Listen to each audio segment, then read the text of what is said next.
Hey ladies and gentlemen, welcome to another Pro2 commentary done by Luminous. Today I'll be casting EHome versus MUFC, and this is part of the Pro2 tournament. This is a replay cast. I got the replay from EHome, I believe. Thanks to H3 for setting that one up for me. But without further ado, let's get into the game. Now EHome, as you guys know, one of the invitees to the International. MUFC perhaps not getting the invite, but they will have a shot at that East wildcard slot as they are one of the better teams in the Southern East Asian scene. EHome nowadays is kind of one of the top Chinese teams. They've been beating out a lot of the other Chinese teams, as well as Absolute Legend. If you want to check out that cast between Absolute Legend and EHome, it's a very close and tight game. You can check it on Bbong's channel. Bbong773 is his YouTube. But for now, we're going to concentrate on EHome versus MUFC. Pick and ban's a little bit slow, but let's enjoy the actual in-depth thinking and whatnot that the two captains are providing us. Of course, for you guys who don't know, the QQQ is 357, Lamb is just Lamb, King J, PCT or Perfect Cat, and then we have X as the last plot on the Radiant squad. And we want to die here, TFG, too effing good, Net, Ling, Sharky, Nick, kind of household names on both sides. And the pick and bans are on the way. Windrunner and Panda is the first two choices here for the Radiant. Darkseer Invoker. Invoker mostly a respect ban towards X, I feel. Invoker as a hero hasn't been winning too many games, at least not in the European scene. But I guess he's still kind of hot stuff in the Asian scene. And we're not going to see it today, a little bit unfortunate. Lycan's going to get the ban. So we're seeing something like Chen, Broodmother, Leshrac, Furion. All these heroes are still in the pool. And EHome's going to have a choice at one of them. And you don't want to see EHome just play Furion, because one of the weakness of EHome is that when they're pushing, they take an hour to do so. They're very slow, very methodical, and they do get the Furion. And if you do give EHome the Furion, suddenly you're going to lose map control on all sides. So, you know, you'd rather give them Chen. And they do first pick the Chen. Chen, I mean, he's a very, very strong hero. You don't need me to be telling you that. But he's not without counters. Heroes like Enchantress is considered as a hardcore counter. Crystal Maiden is not a bad hero to kind of slow down his pushing capabilities. But we're not going to see Enchantress pick so early. We're probably going to see it as a third pick. And the reason that you see Enchantress as a third pick as opposed to the first and second is because, well, you know the enemy side won't be picking up both Enchantress and Chen. So you can wait till the third pick and pick it up then if you want to do so. Definitely in the past I've seen, I wonder who, I think Cupid Cat plays, no, 357 plays a Chen. I'm not 100% for sure. They've been going through a little bit of player and role changes. But if I say that, I think Cupid Cat actually plays a Strength Initiator, so never mind about what I said about him playing Chen. It's going to be a Queen of Pain and Vengeful Spirit. I'm a big fan of Vengeful Spirit as a support hero. We don't see her too often in the European scene, but I feel like she actually brings you a lot of late game potential. Perhaps that's the reason why we don't see her in the European scene, as it's mostly predominantly early game. In Southern East Asian / Chinese games can tend to go a little bit later, so Vengeful Spirit as a hero there makes a lot more sense. Shadow Shaman is going to be the second pick, and EHome right from the get-go, they want to go for a lot of pushing, which is actually a little bit surprising for a team like EHome. Leshrac's going to be the third pick, so they definitely want to go for pushing. Now, as we see here like Leshrac and Rasa, we kind of imagine themselves to be an early mid-game hero, as we see Enchantress third pick here by MUFC. But don't be surprised if they want to go for a late-game Leshrac and late-game Rasa. Like, these two heroes, they can definitely go into late game. I've seen King J's Lesh just go like 400 CS in about 15 minutes, going things like Bloodstone, BKB, Boots of Travel. These are some very, very late game items. So again, EHome has the early game strat that they could bring down like 6 outer towers very quickly if you give them a chance to do so. But if you actually stop their push, like, they don't lack the late game power. Leshrac and Rasa, they have so much chain stun and so much burst DPS that unless the enemy side has like 3 or 4 BKB, this lineup goes fairly late, which is again fairly odd to see from 3 pushing hero. On the enemy side, we're seeing a Slaughter ban as well as a Syllabear ban. These Syllabear ban makes sort of sense. I guess they are afraid of Syllabear. He is so hard to bring down if you just do magical damage, and so far we're only seeing magical damage. The tanky potential of Syllabear is insane. Now he does a lot of other stuff like pushing and whatnot, but I think what EHome is truly afraid of is tanky potential. Mira Slaughter is being banned. We have seen EHome play Slaughter from time to time. recently, and that really fits with pushing strat fairly nicely. Slaughter reminds me of a hero like Night Stalker, like a hero like Pudge, where during pushes he runs past the tower and then just scares everyone away because, well, with Sprint and Crush, it's hard to get up to the Slaughter, and thus heroes like Rasa and Leshrac could easily bring down the tower. So despite of all the minus armor and bashes, he's actually a very, very good pusher, and perhaps MUFC don't want to deal with that. If you look at their lineup, extremely squishy. Their counter pushing potential is okay in the mid game. Once they pick up an Acceptor and a Queen of Pain, you could slowly, blow out the creep wave. You have Enchantress to steal one of Chen's creep, but for now, they actually don't counter push that decently, especially with the Venomancer ban. So I think MUFC has to dedicate at least 1 or 2 more heroes, perhaps picking a Windrunner and perhaps picking up an Earthshaker. Earthshaker very unlikely, considering that we do have 2 supports already. Vengeful Spirit and Enchantress can be support. Although in the past we definitely see Enchantress, teams that play Enchantress as a semi-carry. Sorry, teams that play Vengeful Spirit as a semi-carry. I have not yet seen an Enchantress played as a semi-carry anytime recently. Although like 2 years ago she was played as a semi-carry back then, but that is ancient history. Dragonite's going to get the axe here, not surprising, as Dragonite is a very, very tanky pushing hero. 2 of the traits that EHome really like to look at when they look at their heroes. And again, Leshrac is a tanky pusher. He might not seem like it, but the way the Chinese do play him is get so many items on that hero and go push. Again, Bloodstone BKB, one of the better pushing combination of items, if you will. Now it's back to EHome's side. They do need 1 more support, although Shadow Shaman can play it. I don't expect them to do so. X generally plays a Shadow Shaman, and he could definitely play a good support one. We'll see exactly what the case is. We don't see PCT's hero just yet. Again, he usually plays the Strength Initiator. TIE Hunters in the pool. Chinese like to solo mid TIE from time to time and get a fairly quick pipe or a quick drums, depending what the case calls for it. We don't see a long lane solo either. Windrunner is still in the pool, Puck's still in the pool. There's definitely multiple options, and EHome taking their time to consider them. Meanwhile, I'll take a little bit of time to drink a little bit of Wang Lo Gut. So this is my fuel, definitely my fuel to go through these EHome casts. EHome games are very slow and very methodical, so making sure my energy levels are high, because I'm not sure, it's like 35 minutes in, they're like farming, and there's no fight, and there's no tower, and I'm like, oh man. But hey, we're gonna see a Stone Giant or Tiny. Now don't get me wrong, Tiny with enough items can push, and he will push, and again, this is EHome, they will definitely farm a lot of items.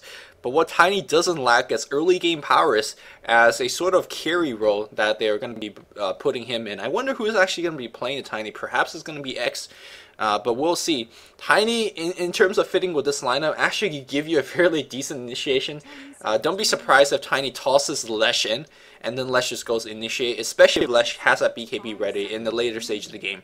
Probably not the best initiation. We could toss a Centaur in and get a clap off. Like, there's multiple ways to play Tiny as an initiator. Of course, you go for the stable, blink in, avalanche toss combo, you blink in, toss enemy hero back. Tiny is just such a fun hero to watch, because you never really know what you expect. Toss is such a versatile skill, and I'm glad that EHome's going to pick that up. So now you're looking on the MUFC side. Okay, we have an Enchantress, we have a Vengeful Spirit, and we have a Queen of Pain. Like, they all actually get one shot by a blink avalanche toss combo. So this is actually a very good EHome drafting. And if you're an MUFC fan, well, what do we do here? Should we pick a little bit more mobile heroes and try to use our blink spells to keep us alive? Like, traditionally, heroes like Queen of Pain, Morana, Anti-Mage, like, the reason they are so low in terms of HP is because they do have that blink spell. And perhaps you don't want to go into the Tiny trap because, I mean, sure, you have a lot of mobility, but it doesn't matter if you have blink or not, if he blinks on you and then he kills you, right? So perhaps you pick a little bit more sturdy heroes and strength carries, like perhaps Lifestealer and whatnot. They're gonna go with the former route is to have mobility. They're gonna pick up a Puck. Now Puck, depending how quickly you are pressing that phase button, you could easily dodge Tiny's combo. But Tiny's toss animation is somewhat instant. If he blinks on you and kind of just split seconds that you don't press the phase, you're basically dead. But what you are getting in return as Puck is you're getting quite a bit of crowd control. If you drop down that Dream Coil, like the Radiant team is somewhat immobile, and you can nuke the hell out of them with Queen of Pain. But so far, I'm liking EHome's pick a little bit more as we see a Bounty Hunter pick. Ooh, this is a very saucy pick, and I really like it. Again, so little HP on the MUFC squad, and again, sure they have mobility, they have Blink Dagger, and whatnot, but if you're tracking them, you're gonna get a lot of mobility. Not only that, if you're getting a lot of kills with Tiny and Leshrac, your entire team's gonna be rich because of the track bonus go. Now, sure, Bounty Hunter is somewhat squishy. The Shrek could get somewhat squishy as well, so we could see the gang coming the other way. Vengeful Spirit, Queen and Pain, they're decent nukers earlier on, so MUFC could definitely come, get a little bit ahead of the curve if they get a couple of kills on these squishy heroes. But that really comes down to positioning. We're going to see Broodmother as the last pick here. And you might be saying, well, why are they actually picking into Broodmother? Isn't Broodmother fairly weak against Bounty Hunter? Yes and no. Like, track is a decent way to reveal Broodmother, but for the most part, Broodmother under his web with treads and perhaps a Yashia, he moves at maximum movement speed. So, like, track or not, or under his web and treads, sorry. Like, Broodmother just moves so fast that track is just a detection. But sometimes detection is all you need to really shut down the Broodmother. The reason that the Broodmother is picked here is MUFC wants to really get a lot of laning pressure. If you look at all 5 of the heroes here, they lane so strongly. And if EHome shows any sign of weakness in any part of the map, that's where MUFC could strike. Because you know that Broodmother is going to push one lane by himself. Puck's going to handle the one lane by himself. And then the Enchantress is going to be pushing predominantly the other sides of the map where the Broodmother isn't at. So we have so much early game pressure that's probably going to take away what EHome wants. EHome wants a kind of a slow early mid game, and then once they go into the mid game, they will kind of go crazy with things like a farm Tiny, with things like a farm Puck and whatnot. So let's quickly introduce a player here. We have X playing the Shadow Shaman and buy and pair of rewards, so he is going to be going on support. We have PCT, usually plays a support initiator, going to be on Bounty Hunter today. King J is going to be on this Leshrac. That means that we're going to see a very farming-oriented Lesh. We have 357 playing the Chen, and I totally paused because this name was so flavorful. I just kind of double-taked on that. Lamb is going to be playing the Tiny here. Meanwhile, on the dire side, we have Net going to be playing the Vengeful Spirit. Ling on the Enchantress. TFG playing his signature hero, which is the Puck. He earned his name too effing good because of his Puck play, so I'm expecting a lot from him. Nick is going to be playing the Broodmother, and Sharky on the Queen of Pain. So we do have a pause, but one of the good things about casting from a replay is, yes, I could do this. Don't need to wait, and we ready. Is the Dire Squad ready? Apparently not. A little bit tired. Oh, looks like we are ready to go. Let's see if there's any odd and awkward items from the get-go. A lot of Sentry Wards and Observe Wards right from the get-go, and I think this is always a good sign of a great support player. And I also think that MUFC someone should have Sentry Wards or have the goal to buy the Sentry Wards. It's not going to matter here because I do believe that Ling is going to be going offensive jungling. And the reason you do want Sentry Ward is perhaps, let's say, there's going to be a situation where Enchantress stays here and then Chen stays here, but someone drops a ward, like maybe a Magic Bush ward, and you ward off the jungle and suddenly Chen doesn't do too much. And looks like we have a huge dive up the ramp here. They are smoked up. Smoke is the spell, so these guys do know someone's up on the ramp. And there's no reason that Vengeance is going to be smoking himself. We're going to see a 5v5 first level battle. Invisibility going to get used here by Cupid Cat. Avalanche just hit a couple guys. Looks like MMY, a little bit of trouble. He's going to try to get sent back, but it's not going to be enough. X is going to go down. No, gets denied here by Tiny. Nicely played. Ling losing HP very rapidly. Cupid Cat is on top of him right now, but Cupid Cat in a little bit of trouble as well. Cupid Cat, he is going to go down. They trade it first, but I'm not too sure who actually took it right now, but 2-1 advantage in the favor of the Dire Squad so far. Magic Missile is going to hit on King J. Do they have yet another stun? King J, 4-man split. Huge play here from King J. Lamb is salving up and clearing up. He's going to get one avalanche. TFG losing HP very rapidly. He is going to barely survive. MUFC, Lamb clarity. He gets clarity cancel. Chen losing a lot of HP. Here comes MY. He does have Shackle as his first spell, but he cannot get in position to get the Shackle off. Maybe he will. I think he will get the Shackle off. Yes, he will. And I'm not sure why Sharky is juking back and forth, but he will go down. And Nick is still in position. He's trying to right hit down King J, but there's a send back. There's also Sentry War, so Nick's got to be very careful. King J is going to make it back, not before he drops yet another splitter. So that's so many kills being exchanged. I don't know who actually took the first blood. Seems like Dire took the first blood, so the advantage kind of in their favor. It's kind of like 1.5 kill to, it's a first blood, but the other kill also got denied, so it's kind of even when it comes to gold. But when it comes to EXP, you gotta keep in mind that even when a hero is denied, the enemies still get the EXP, just not the gold. So in terms of EXP, it's even. In terms of gold, it's even as well. So this game, kind of crazy right from the get-go. PCT now back on the top lane. He does have Style Shield, so shouldn't mind the harass from Sharky way too much, although Shadow Strike is very, very annoying. Interesting choice to actually level Scream of Pain at 2. I mean, Scream of Pain level 1 actually doesn't do too much damage. I think he's going to go to Strategy Strike at level 3 as well. At least that's a build that we quite see quite frequently in the European scene. But I'm not going to pay too much attention on the top lane because I don't expect too many kills. And Sharky without Blink is actually kind of getting harassed upon. You can see like Keepakad's actually in charge of this jungle.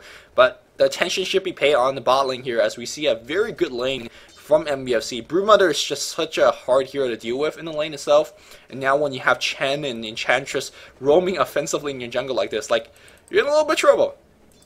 And you can see that the Centaur being now micro on top of the net. So you have a little bit of engagement. Oh, Tiny gets netted upon, and he's gonna be fine. Ooh, Tiny's gonna be the farmer on the bot lane, but he's not gonna have a good time to get farm here. It's so annoying because like Enchantress and Avenge, as we see a Magic Missile right on MMY, the Centaur stomp not gonna be. He's gonna get the stomp in 2 seconds. He is slowed down. We are gonna have a stomp that cancels Enchant. That cancels the Shackle here as Net still running around. He does have to cool down on the Magic Missile. Are they going to turn around and kill? Yo, he's losing HP so quickly. He's going to go down. I'm not too sure why he didn't drop the Magic Missile and then try to run to the right. Haste Rune should have brought him down, but good rotation here by King J. King J safe with a quick bottle, but he already has a quick bottle as well as 500 gold in the bank. He's laning against TFG, but I think the Lightning build in mid lane, in conjunction with the bottle, is going to give him the upper hand. TFG does have his bottle coming in as well, so this mid lane is all about nuking. But when it comes to nuking, I do believe Leshrac has the better advantage. Lightning is a little bit more spammable. It's a little bit cheaper as well. So, and of course, I do believe Lesh has a bigger mana pool. Yeah, double check on that. He does, just by a little bit. Not too sure what the Diabolic Edict is about, but perhaps he's going to be bottle crawling. I was going to say, yep, there we go, bottle crawling. Again, more attention will be paid on the bot lane as this lane, in theory, should be in favor of MUFC. Because, like, generally, if it's a tri-lane versus tri-lane situation, the Radiant has the advantage because, you know, they could always go into jungle to get a pull. But against the Broodmother and Enchantress in a lane like this, I'm not sure if you even want to get a pull. Like, when, as we see, what the hell was that about? The Centaur just stopped somewhere. Okay. In any case, yeah, you generally don't really want to pull, because if you do pull, like the Spiderlings all on top of your tower, and the Spiderlings could always be sent into the jungle. And at this level, in this stage of the game, if you have like 6 or 7 Spiderlings, they could count as like a third hero in those engagement where a single Magic Missile and the entire army of Spiderling comes in. They do, you know, decent damage, and they do a little bit extra slow in combination with Enchant and perhaps a big creep. Like that could be an easy kill. So if you're EHome, you gotta be very careful if you're pulling or not. And these guys are not pulling. They're keeping Chen in jungle. Hopefully, through good micro, you could, you know, get the, you know, he doesn't die too much. But Enchantress, again, the steel battle comes in and out as we have a lot more harass. But good job here by Puck, making sure that, or good job by Venge, making sure that Puck is grabbing the bot rune at the very least. And that's going to force King J to do a little bit of bottle crow. This mid lane is so important. If any of these guys decide to leave the lane, the tower is going to get pushed. More so in the favor of the Radiant, because, yeah, if you leave the lane, Diabolic Edict is going to just do massive amount of tower damage. But similar no, like Puck is not a bad pusher by any means. You could spam his Luge Orb, especially if he has rune control like this. Vengeful Spirit on the low ground here, as we see QQQ doing quite a bit of harass using that Shockwave. Shockwave, by the way, it's not like the worst creep in the game, but you know, it's because you could use it 6 times in a row. As we see, Arcane Boots already being picked up here by Tiny, and that should give his team a little bit of lane control. When you have a Shadow Shaman and Tiny, you could, you know, nuke like hell, and he shouldn't worry about the spiting a little bit too much. So despite having a kind of a rough start, EHome's holding themselves fairly decently. Gold chart, we see about 300 gold lead here for the Dire. Nothing to be writing home about. Do we have that smoke? Yes, we do, but Enchantress is gonna grab a creep, and seems like EHome has successfully warded off these guys from their lane, and looks like they're gonna just try to grab a creep in defensive jungle and perhaps setting up gank on Leshrac on the mid lane. That's just a fairly easy to gank hero. He's going to pick up Arcane Boots here. And he's going to be going for that very standard Bloodstone build, which, you go for the Arcane first, since you could disassemble it later on. And I wonder where they're going to be ganking. It is going to be mid or top. If it's going to be top, they don't have detection. So I assume it's going to be a gank on King J, and they did it right as Dream Coil is online. So this is not a coincidence that they're ganking like this. It's actually kind of well planned out. They do know the rune is on the bot now. TFG does sense it. And are they going to go on? No, that's an illusion rune. So with a haste rune, and the fact that they see King J right now, I think King J is probably dead. Broodmother is not going to be dead because he's going to be absolutely fine. I'll talk about this laning. Another reason I like this laning quite a bit, as I pay a little bit more attention. Dreamcoil is going to be dropped. King J is going to try to run on the high ground, but he is going to eat the magic missile, and then he's going to be going down. Meanwhile, Queen of Pain gets a solo kill on the top lane here against Gondar. I did not expect a kill there, but we definitely saw one. No detection. I guess the Scream of Pain and good guesses of the Sonic Wave was able to find the invisible Gondar to pick up the kill. And the reason I really like this tri-lane choice of Venge Enchantress on the bot lane with the Brood is a lot of times if you have a tri-lane, like your carry on the tri-lane is very dependent on the supports being there and then helping out. But in this case here, you can see that Broodmother doesn't really carry. In fact, he wants his support to leave so he could get more EXP. He could more than capable of handling the lane by himself. Now, there are Sentry Wards on the ground, so he should be somewhat careful. But you can see, yeah, he's just nuking him out. But he might be a little bit trouble. Avalanche toss into a Hex. At the Shock's going to pick up the kill. Sentry Ward doing the job. So as I say that he doesn't care about having support to help him out, apparently he does care. I'll say he did get ganked off there. These two guys are jungling it up. I really like the support lineup here from MUFC. They're being fairly effective. They're ganking everywhere. They're keeping Chen down. They kept Lesh down. And now they're looking for their level 6s. Level 6s on these two heroes are so important, as they give your team so much more mid-game capability. On the top lane here, let's see how we're farming. 46 and 13. We're not even 8 minutes, so it's 6 a minute. 6 a minute, pretty impressive for Queen of Pain. And he's keeping a PCT fairly low, 15 CS. Ooh, Sharky is just kind of owning this lane, and he's owning this lane rather hard. Back in the mid lane here, Lesh with 1 death, 30 and 5 in CS. TFG's 38 and 15, so he's outlasting him here as well. Broodmother on the bot lane, 27, 28 to Tiny's, how many?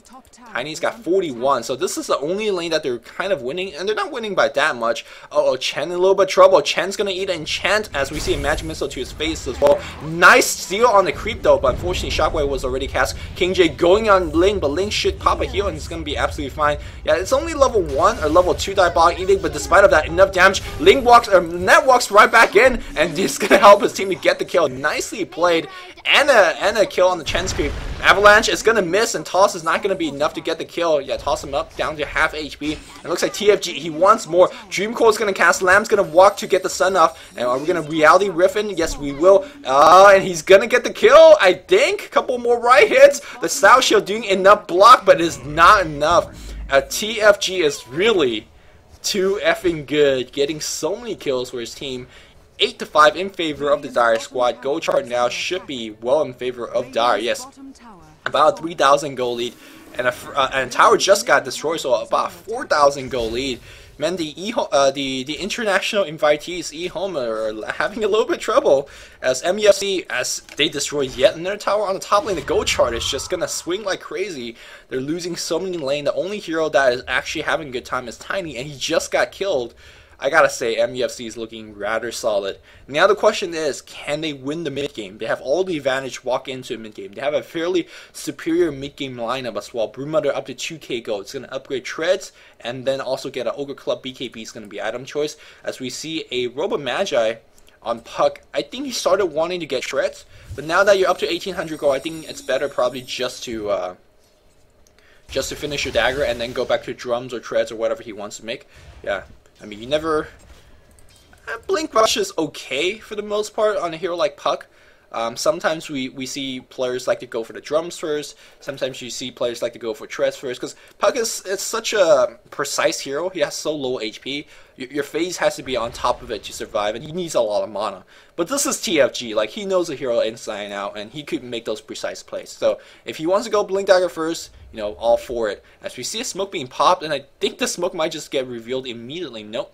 They want to stop a gank on the mid lane. Perhaps they realize that King J might get ganked.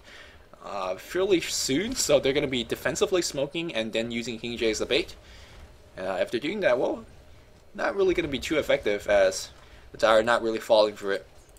Cupid Cat on the top lane here has to bring up health, and that's it. Just picked up boots.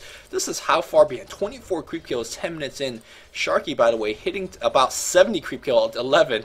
This is absolutely insane, and we're going to have a little bit of push on the mid lane here. Wasserroar gets dropped down here, and Chen creep though. Where the hell are those Chen creeps? No Chen creep. They really want to just power down this tower. Here comes Enchantress's creeps. Chen's going to steal one of them, I imagine. There's a clap being used.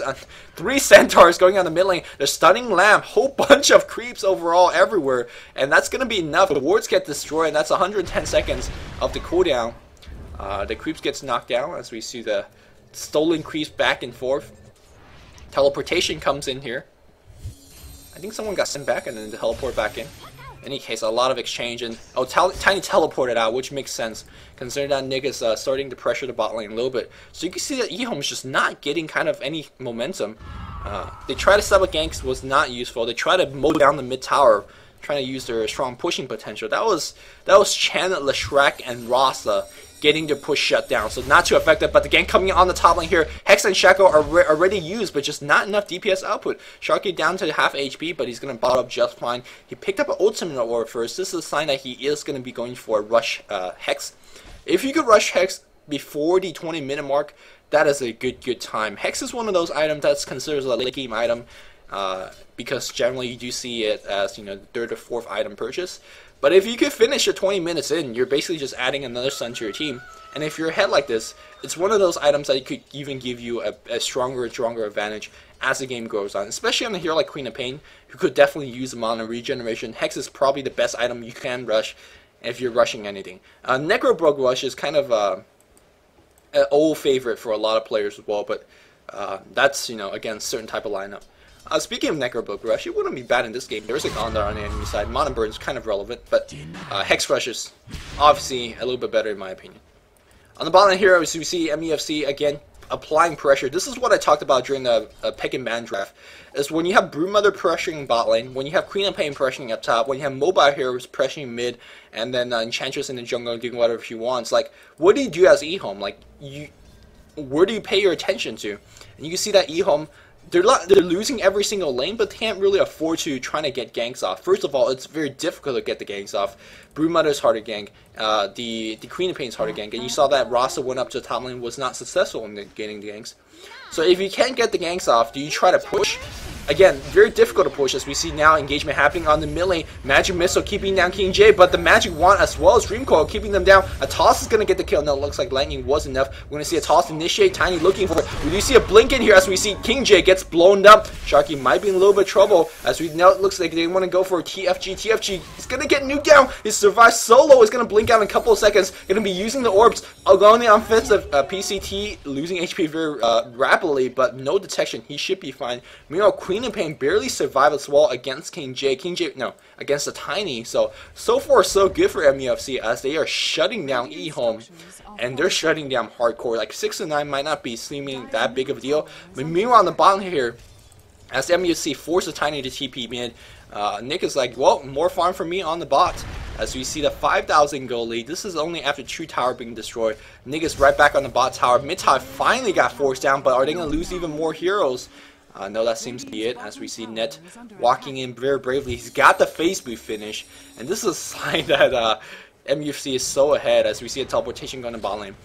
Always an easy way to tell whether you are winning or losing is check out the supports on both teams and see who is actually ahead in terms of items. And I see a face boot on Venge, and as well as a Tread and a Bracer on Enchantress. Me on the counterpart, just a boot to speed, and just a boot to speed. Yeah, this is not a good sign here for EHome. And when you have a very farmed up Vengeful Spirit like this, like that swap, even though he's only level 6, the face boot really helps out in terms of getting those key swaps in. And guess what? We talked about Leshrac as one of those heroes that if you give him a good early game, he's going to deliver and have you one of the strongest mid game. As we see Venge gets blown up on the mid lane. TFG, will he go down though? Yes he will. The chain's a little bit too strong. So a little bit of rebuttal kill happening here. Good for EHome. Unfortunately, they can't really get too much. Perhaps going to go for a tier 2. Going to do some nice damage to tier 2. Rasa Wards is coming down in 4 seconds. And between Rasa Wards and Diabolic, they could do quite a bit of damage. But going back to the point here on Vengeful Spirit grabbing the face, it is so vital for Vengeful Spirit to grab a level 11 or mobility to get off the swap, because level 6 swap by itself is just not good enough. But regardless, face really helpful. But we saw just a 2 kill, an immediate push, and EHome's kind of right back in this game. This is the caliber of team that you can't really make too many mistakes against, because EHome definitely know how to play the late game to perfection almost, because they are slow and methodical, and if you let them have any wiggling room, they will come back. Avalanche toss and make a lot of gold. Well, that's about like 150 gold for Tiny. He's really happy about that one.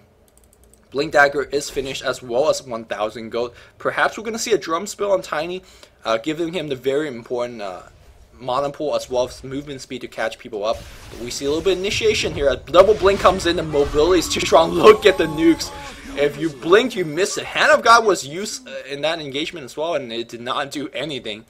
And TFG continue to compound on that advantage. Already level 12 on the Puck. Generally, we don't see Puck this high level in the game and this early, simply because Puck is put in that long lane and never really gets a good kind of momentum in the game. But this solo mid Puck is doing a lot of dirty work. Let me look at his actual score. 5-1 and 1 on Puck. That is just fairly impressive. We have a smoke gang. They want Sharky. Can they get Sharky? They want MMY to initiate. There's well, looks like TFG is dead. I think a couple more right clicks is gonna do the job. Meanwhile, Queen of Pain says, well, I can't really help you out too much, so we're gonna get the hell out. Queen of Pain might actually engage against the Chen though. Nope, so just nuke and back the hell up. Queen of Pain is about 1,600 gold away from that Hex, and these tower pushing definitely very helping out. So he's trying to assassinate someone. Vengeful Spirit a little out of position, not too sure what the hell that was about. Yeah, MUFC cannot give away those advantages, as Tiny has picked up a double kill. The gold chart now swinging back to like 2,500.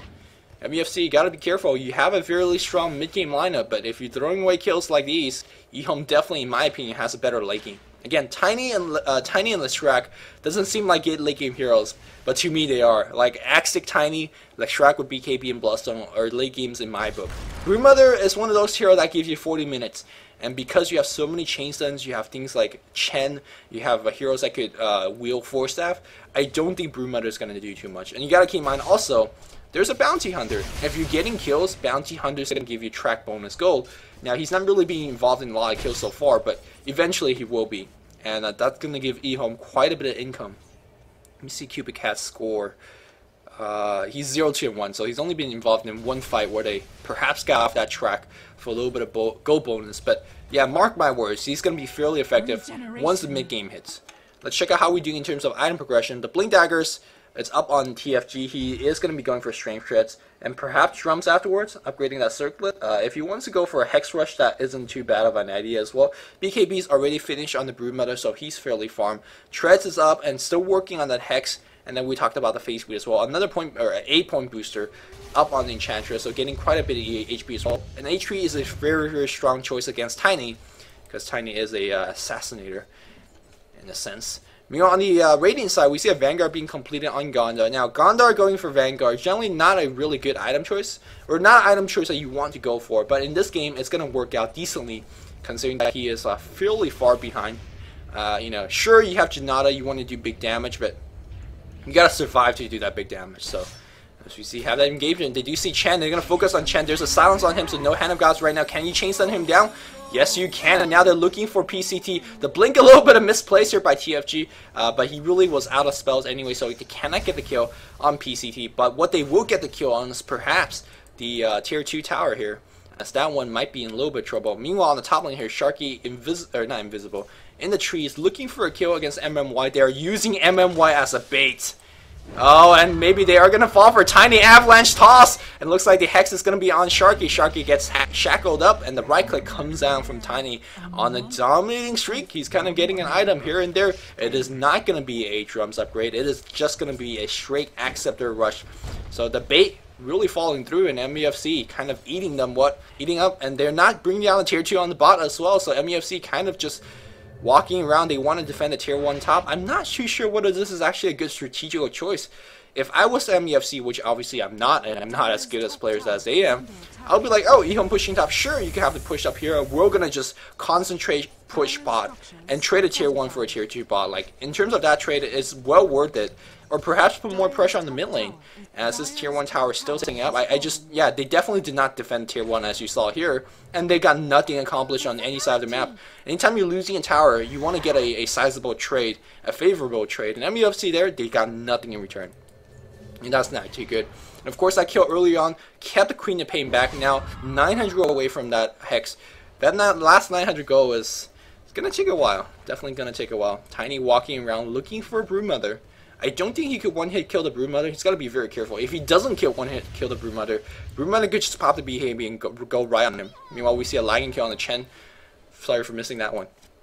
Chen being a little bit out of position. But that's going to give like kills like Enchantress and Venge a little bit more EXP to work with. But speaking of EXP, let's check out how we're doing in terms of EXP for the support.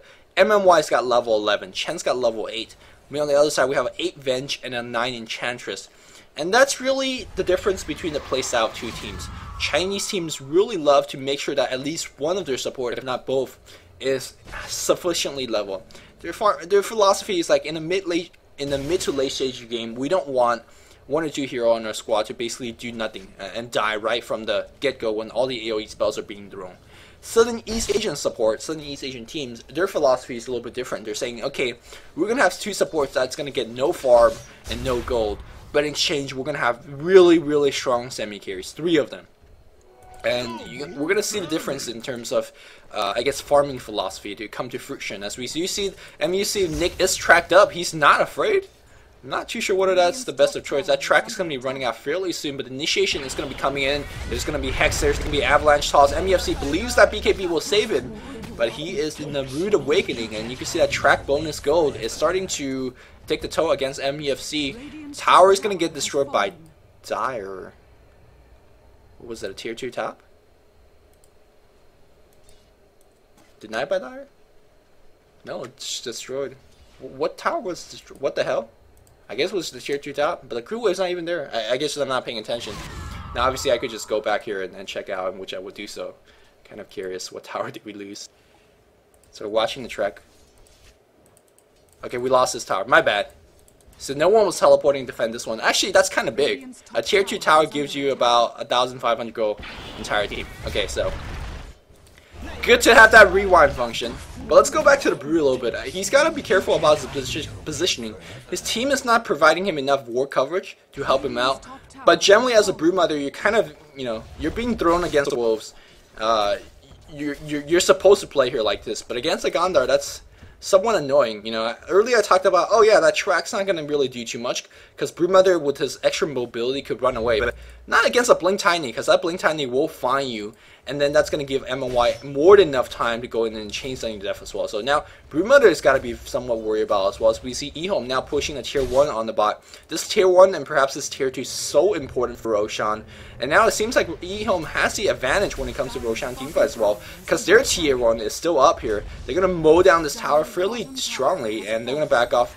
Don't really want to take a fight against TFG and Sharky, and Sharky does have that Hex stick already finished. Yeah, this tier 1 being kept up 23 minutes in the game. This is really kudos to EHome. And now Cupid Cat has a Vanguard and Treads looking to get more and more HP. I think Drums is going to be his next build. Just want to stack on HP, but despite of that, like, he's still helping out his team. A Gondar that isn't feeding is helping the team, as we see the chain stun coming in here. And MUFC's just on a meltdown. As you see the goal chart now, in the favor of Radiant, in the favor of Dire, I cannot believe this. Like, I feel like Radiant is getting so many more kills, and they're getting so many more kills with track bonus go. I feel like Radiant should be ahead. I guess they're just farming it overall a little bit better. Let's see how we're doing in terms of farm department. 160 here on Sharky, 130 on Nick. Now, you gotta keep in mind that at least 30 to 40 of those are neutral kills, so it shouldn't be worth that much. 114 here on TFG. We'll have 130 on Lamb, 113 on King J, and that's about it. So 3 really, really strong farmer versus 2, and of course these guys are not really getting farmed because, well, at least Gondar isn't getting farmed because he's getting shut down. 77 on QQQ, those are mostly neutral, so they don't really count that much. So yeah, the creep kills are definitely keeping the Dire squad in the game, but the hero kills definitely not. I'm going to see Avalanche Toss. Ooh. Not going to get that one off. Perhaps it's actually better to toss the Rasa in so he could get the Hex off. There's about a 0.3 to 0.3, 0.2 to 0.3 casting animation time for the blink. But the Hex is an instant cast, so if you get the Hex off, it's basically a safe kill. But unfortunately, looks like they are going to get the Hex up in return. Sharky, yeah, he's going to get Hex. Can he get off the stun? No, it looks like MMY is going to go down. Nice Sonic Wave hitting 2 hero. Wards gets dropped here, but I think King J is going to go down regardless, and these wards will eventually get farmed up. So MUFC making somewhat of a small comeback, and they'll need to do a lot more of these. They cannot let Lesh get up to that BKB, because once you do get up to the BKB, there's not enough physical DPS output on the Zyre squad to bring him down. You cannot count on Impetus anymore. I guess Broodmother can right click fairly decently, but she's a melee hero, so she could get easily kited, and Queen of Pain and Puck would not be able to bring down the Lesh by themselves. So they gotta shut down Lesh continuously and make sure he doesn't get that BKB up. Now, one of the things that we talked I want to talk about Bloodstone on Lesh is, more often than not, we think about Bloodstone on Lesh as a mana regeneration item. Sure, you make him as a tanky hero as well. 300 HP extra is no joke, as we see initiation on TFG. He phases, who actually make it out alive though. He does have the blink dagger, he does blink it out. Broodmother in the center of things, right clicking away. He's not doing enough damage despite having the 10-second BKB. They're trying to kill PCT, but it's not enough so far. Chen gets 1 kill against TFG. Not looking good, as we see Nick, he is tracked up. He is, not gonna dodge the avalanche. He's gonna go down. There's a Hex on Sharky. He's tracked up as well. He's shackled. Sharky's gonna go down.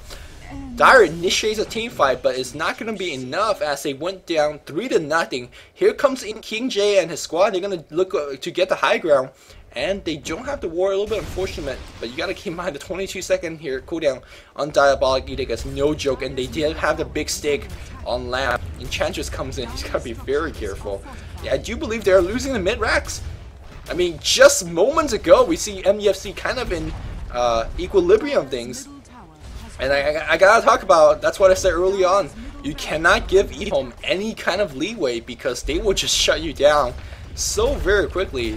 Only like 15 minutes ago, MUFC was dominating this game, but accept their pickup. Good ganks here by the Tiny here. Caught them back in the game, and now he's up to 2,400 gold, up 8 racks, and they're very leisurely gonna probably stroll into the Roshan pit. Of course, we have Necro looking pop, or are these Necro ones? Perhaps not, yeah, perhaps just Necro ones. And he's gonna be seen. And Avalanche Toss, TFG can't even use the phase in time. And we talked about the instant casting of Toss. It is no joke. They do pick up yet another free kill. And then they're gonna get the Aegis as well. King J, after this, is gonna have the Aegis in my opinion. I think that he's the best person to put it on. And then that's gonna give him about 2k gold. He could go for the Roshan, or go for the BKB fairly safely as well. But seems like MUFC wants to make another stand up here, sending all those Spiderlings in. The Spiderlings are going to just get fed. No, Tiny's going to pick up the Aegis. Interesting choice. I thought King J's going to pick it up, because he's not that tanky, and also so important for him to come back alive instantly. But no, they're going to be fine. They're going to say, okay, Tiny, he is the big DPS dealer, so he's going to allow Tiny to pick it up. But let's go back to the point about Bloodstone. Sure, it gives you a whole bunch of HP, 500 health. Ooh, a lot higher than I imagined. I thought it only gave you 300. No, 500 health. It give you a whole bunch of mana regeneration as well. But a lot of things that players are underestimating that Bloodstone also gives you is pressure. So it might be an odd thing to translate an item like a Bloodstone into pressure. But what I'm trying to say is, imagine you are playing against a Storm Spirit, against a Leshrac that has a Bloodstone. You're like, oh yes, we finally killed him with a successful gank. And that's going to give us time to do a tier 2 push. That's going to give us time to do a Roshan. But Bloodstone makes Leshrac come back in like 10 seconds, in 12 seconds. So even though that you kill the enemy carry, like he's going to be right back in the fight. So any ground that EHome might have lost, if he didn't have the Bloodstone, they regain it back perfectly and instantly. And that's why you see a lot of players like to go for Bloodstone early and then go for BOT rather into mid and late stage of the game. Nice bait here by Lamb. He's not going to get the kill, but he's going to deny the rune. And, he's going to send his TFG back in the base. Yeah, you see a lot of players go Bloodstone early and then try to get a lot of charges and then get a BOT kind of 40 to 50 minutes in the game. And it works out very conveniently because you had arcane boots early and then you disassemble the boots. It works out fine because in late stage of the game, if you're doing fairly nicely, you can have like 16 charges on your Bloodstone on Lesh. you die, you immediately respawn back, and then you just BOT right back in the fight. So it's basically like an Aegis. And of course, you know, the other benefit is that when you die, you give your team a little bit of healing, which is not irrelevant, but definitely not what you buy the item for. So the fact that you give you so much pressure when you're ahead like this, like EHome, it's so hard to kind of get yourself back in the game. Like, what do you do? I guess you get gank Tiny, but he has the Aegis. If you gank Lesh, he dies for 20 seconds, and then he he teleports to one of the tower and then walk back in the lane. It's so hard to remove a team that's ahead that also has a Bloodstone on the carry and try to hold the momentum. And that's what Bloodstone gives you. Not many other items in the game actually give you anything like that. So it's kind of a very unique item in a sense. It looks like we have EHome just going to storm up on the high ground. MUFC was looking fairly strong early on, but not enough. We do see a Demon Edge and a Javelin being purchased. I really don't like this choice. That means he doesn't have buyback right now. Avalanche Toss being initiated. And it looks like they're going to focus on King J. King J losing HP very rapidly. He gets 4 staff out. It's going to be fine for now. TFG in a little bit of trouble. Tiny doing the right click. He gets brought down immediately, but he does have the Aegis. King J gets killed. He's going to be fine right now. TFG phases, but Diamond's back. He's going to get a right click. Avalanche Toss on Nick. Nick trying to run out here, and Tiny chasing him. Looks like Nick is going to be fine for now, but look at how strong they are. Lesh is going to be back in 10 seconds, but they don't even need Lesh at this point. Tiny having the Aegis was ultimately the correct choice, as he tanked quite a bit of damage early on and then was able to survive enough to bring down the melee racks. So MUFC down 2 lanes of racks and not having the late game potential. Broodmother is just simply not tank enough despite having the Black King bar. A quick item check. As we see, just a Hex, no real item progression here. MUFC Ling has Acceptor, but that's just it. Phase Boot and just Bracers. Necrobook number 2 on Puck. But again, these kind of item progressions simply not enough. Tiny went down fairly quickly, but now he just completed Assault Curious. And if I know EHome, and I think I know EHome, EHome's basically going to play it safe. If they can find a pickoff like this, they will. And probably go for a push using that advantage. Oh! Nets having those 2 bracers was enough for him to survive, and Lamb is now on the run. He's going to be absolutely fine. Although, as I say that, we're going to see a Blink Hex initiation. They went on Lamb instead of MMY. They really want that kill, and he didn't have buyback, so that would have been a big kill. But unfortunately, Chen was in position, and this tier 1 tower is still up. I can't believe EHome's keeping this tier 1 tower. This is one of the earlier towers being destroyed. But yeah, EHome now, in this case, they're going to go for a pickoff if they can find it. If they can't find a pickoff, they wait for the next Roshan. Speaking of next Roshan, this is a really old replay because of the new patch. The new patch has this really cool clock feature on the Roshan, where when you kill it, like there's this big clock where spectators could see when the Roshan's coming back. TFG is running the dodge, nice split earth. That's gonna see him, but I really don't think they could kill Puck. As I say that though, is it gonna put out fine? Because Tinies will find you. No. Kind of blink into a spot they could actually walk in, but he's gonna be fine. And here comes the final push. They really want to really want to end the game right now, which is somewhat of a not EHome-esque. Perhaps they're gonna just take down the tier 2 and defend the bot. Yeah, that's a little bit more likely. Tiny's gonna lead the charge. Another. What the hell did he just buy? Down to 700 gold. Not too sure. Looks like they're gonna go for it. Wow, kind of a bold move. A couple of Spylings on the tower. Now they're not gonna lose the tower by any means. Although, as I say that, like this siege unit is going to do a lot of damage. Just receive initiation. Dreamcoil on top of everyone. Hand of God comes down to heal. A lot of damage being done. Double BKB. 1 on PCT. 1 on Sharky. But is that enough damage? Tiny's like, I don't care. I'm going to right click away. We did see War Trap on the Broodmother. Double kill on Chen so far. Chen doing the carrying here. Bounty Hunter gets a mega kill. And that should be it. And it looks like Sharky's going to go down as well. Kind of a decimation in favor of EHome. EHome doing some big damage. And it looks like Tiny's going to barely survive. A buyback from the Queen of Pain as well as the Puck and the Broodmother. Everyone's saving for buyback, and that should be enough to defend this. QQQ is going to go down, but not before he picked up Broodmother again. MMY, a little bit of trouble. He's finally going to go down here. And they did successfully defend the racks using a whole bunch of buybacks. But the fight is not over yet here. PCT gets 1 more kill off the back of this entire tanky lineup build. PCT with his BKB. But yeah, that's 2 deaths on the carry. 2 buybacks, and then 2 more deaths. Yeah, I mean, MUFC might have defended right now, but they are just not Like, they're not gonna win this game in a long, long run. Desolator gets purchased, so finally Bounty Hunter tanking up. Now it's gonna have some real DPS in the team fight as well. Let's check out how we, oh my, shoot! Wow. Wow. Wow! Little face smile. It's okay. It's okay. We could scroll. We could scroll. I think we're like somewhere over here.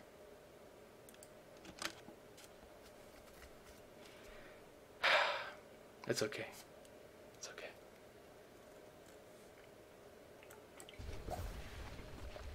This is EHome versus Absolute Legend. This is just all sorts of fails. I want to see EHome's MUFC. Okay.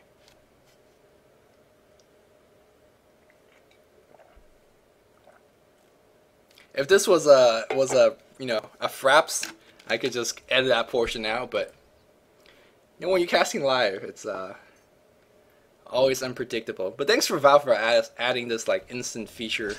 So where the hell are we? Did we go past that point? See, I don't even know. No, Desolator is not up yet, so a little bit further in. The tier 2 is still up, so man, we're approaching the end of the replay, and because of that, like a little bit spoiler. Okay, so we're gonna watch this team fight one more time.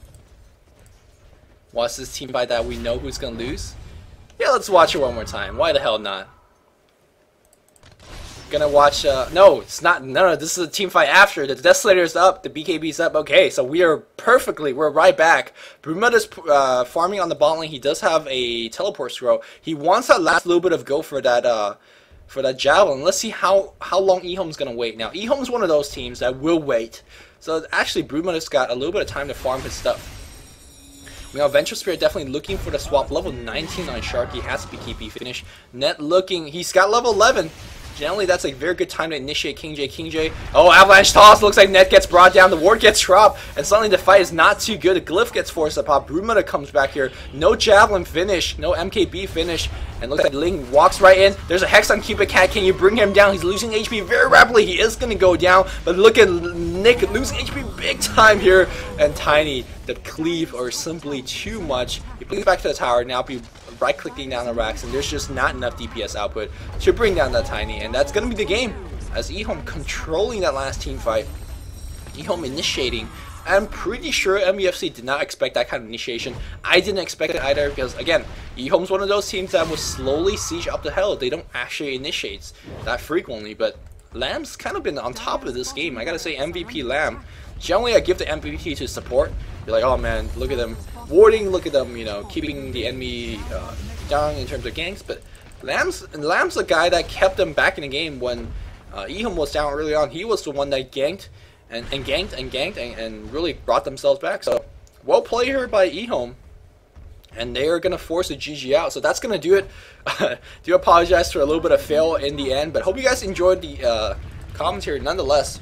Another game where Tiny carry wins a game. I mean, Tiny, maybe he is the legitimate carry because he's a hero that gives you early game presence through the Blink Dagger ganks. And he doesn't lack in late game presence either because he's relevant. He does siege damage to buildings. He hit people through BKB, but he is fairly weak. He is squishy in a sense. As I say that though, he's going at it. Ling trying to get the kill, and he's gonna get the kill. No, he's gonna survive. No, he's finally gonna die, and that's gonna do it. So hope you guys enjoy the broadcast, and until next time, this is Luminous signing off to you guys. And now I will press X here. Math fail. Math fail.